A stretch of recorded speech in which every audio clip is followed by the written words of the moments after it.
আবারও ফিরছে নীল তিয়াশা জুটি। নতুন ধারাবাহিকের মাধ্যমে ফিরছে কোন প্রোডাকশনের সিরিয়ালে ফিরছে তারা, বিস্তারিত জানতে ভিডিওটি শেষ পর্যন্ত দেখুন। কৃষ্ণকলি ধারাবাহিকের হাত ধরে পর্দায় জনপ্রিয়তা পেয়েছিল নিখিল শ্যামার জুটি।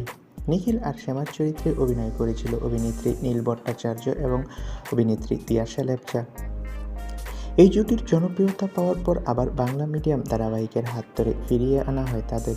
বাংলা মিডিয়াম ধারাবাহিক শেষ হয়ে যাওয়ার পর ইন্দিরা বিক্রমকে মিস করছেন সকলেই, তাই অনুরাগীদের ভালোবাসার কথা ভেবে আবার একসঙ্গে ধরা দিলেন তারা। হয়তো অনেকেই জানেন না, নীল এবং তিয়াশা একে অপরের খুব ভালো বন্ধু। তাদের একসঙ্গে রিলস ভিডিও বানাতে দেখা গেল। হিন্দি জনপ্রিয় গান ও মিত্রাতে রিলস বানাতে দেখা গেল তাদের। এই জুটিকে একসঙ্গে দেখে বেজায় খুশি ভক্তরা।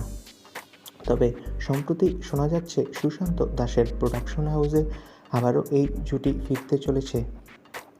সুশান্ত দাসের সাথে খুব ভালো সম্পর্ক অভিনেতা নীল ভট্টাচার্যের, আর তাই সুশান্তর প্রোডাকশন হাউসের নতুন ধারাবাহিকেই নাকি ফিরছে নীল, আর নায়িকা হিসেবে নাকি তিয়াশাকেই বেছে নেওয়া হয়েছে।